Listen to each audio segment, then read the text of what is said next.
फिर जब हमारे सामने बजट आता है अफसार साहब, तो बजट में मुझे पता चलता है कि वजीर आजम शहबाज शरीफ की सरकारी रिहाइश के अखराजात 72 करोड़ से बढ़ाकर तकरीबन 86 करोड़ रुपए माशाल्लाह कर दिए गए हैं।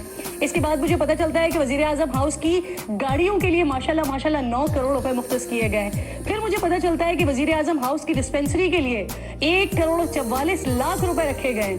फिर मुझे मालूम होता है कि वही वजीर आजम है कि जिन्होंने इलेक्शन के बाद फौरन 1 महीने बाद इन्होंने कहा था कि हम किफायत शियारी मुहिम की तरफ जाएंगे क्योंकि अवाम का पैसा अवाम पर लगना चाहिए। ये वर्ड्स थे वजीर आजम के। फिर वजीर आजम के बागीचे को मैं देखती हूँ जिसको ज़रूरत है कि उस पर पानी वानी हो, फूल ज़रा लगे, तो वहाँ पर भी माशाल्लाह 4 करोड़ 48 लाख रुपए रखे गए। वजीर आजम के दौरों के लिए 60 लाख रुपए हैं। विफाकी और वज़राए मुमलिकत के लिए बजट 27 करोड़ से बढ़ाकर 50 करोड़ 54 लाख रुपए रख दिया गया है। वजीर आजम के जो मुशीरान है उनके लिए 3 करोड़ 61 लाख रुपए से बढ़ाकर 6 करोड़ 31 लाख रुपए मुख्तस किया गया। देखें, इजराइल और इंडिया ऑलरेडी बहुत अच्छे दोस्त हैं। अभी ये जो सारी गाजा वॉर भी चल रही है उसके अंदर इंडिया ने बहुत डिप्लोमेटिकली प्ले किया, इसलिए इजराइल को भी एड भेजी और उसको गाजा को भी एड भेजी। ठीक है। और रिसेंटली इस मामले से 2 दिन पहले तो वो नेतन्याहू के साथ नरेंद्र मोदी बीच पे बैठ के कोल्ड ड्रिंक पी रहे थे, कहने से मुराद है उनके ताल्लुकात आपस में बहुत स्ट्रॉन्ग हैं। वो डेफिनेटली ओपनली सपोर्ट करेगा। पाकिस्तान तो रिकॉग्नाइज भी नहीं करता इजराइल को। अगर इजराइल भी जो उसे सपोर्ट करेगा, फिर सऊदीया के साथ भी इंडिया के रिलेशन बेहतर है क्या इस टाइम? मतलब कौन सा कंट्री है, इस्लामिक कंट्री बता दें या कोई दूसरा, मतलब यूरोपियन कंट्री बता दें, कोई कंट्री बता दें जो भाई इस टाइम पाकिस्तान के साथ ओपनली खड़ा है। जैसे इसराइल ने ओपनली कह दिया कि हम अपना उसके साथ हैं, इंडिया के साथ हैं। यूएस ने प्रॉपर जहाज गिफ्ट कर दिया, अपना F-35 गिफ्ट कर दिया इस मौके के ऊपर। ऐसे ही कोई तुर्की हो गया, कोई ईरान हो गया या कोई कंट्री मुख्तस किया गया है। काबीना डिवीजन के लिए 68 करोड़ 87 लाख रुपीस का बजट है और मामरीन खुसूसी के लिए बजट जो है वो 3 करोड़ 70 लाख रुपए से बढ़ाकर 11 करोड़ 3 लाख रुपए किया जा चुका है।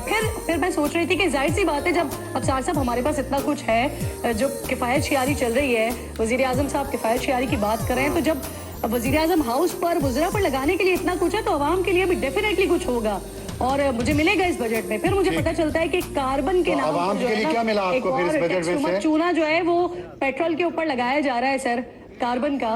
और फिर उसके बाद जो टैक्स जो हमारे पास लेवी का, कराची बैठी है इसलिए आपको चूना कैसा याद आ रहा है? लेवी जो समझ नहीं आता है, जो लेवी मुझे समझ नहीं आता है वो पता चला वो वाली लेवी जो पतंगे जोड़ने के लिए लगाई जाती थी, 125 तक जाएगा।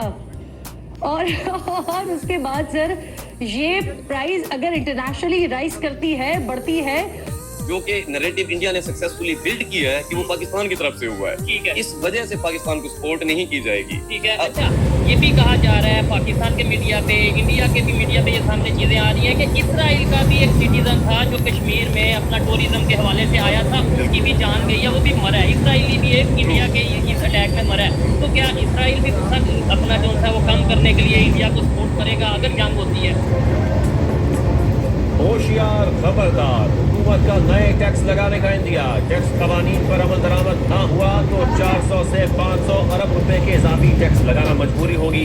विफाकी वजीर खजाना ने खतरे की घंटी बजा दी। पोस्ट बजट कॉन्फ्रेंस में कहा 2 ही तरीके हैं, टैक्स लगाएं या फिर इन्फोर्समेंट के जरिए टैक्स इकट्ठा करें। कानून साजी के लिए दोनों ऐवानों से बात करेंगे। माली गुंजाइश के मुताबिक बजट में जितना रिलीफ दे सकते थे दिया। तनख्वाहदार तब्दीली है तो उसका इम्पैक्ट भी आवाम के ऊपर आएगा। और आप भी जानते हैं कि जब पेट्रोल की प्राइस बढ़ती है तो दूध, चीनी, पत्ती, जो आम चीजें हैं इंसान की, आवाम की, वो सब महंगी होंगी। तो आवाम के लिए तो ये आवाम दोस्त बजट अगर कह रहे हैं तो मुझे तो कहीं से आवाम दोस्त बजट नहीं मिल रहा।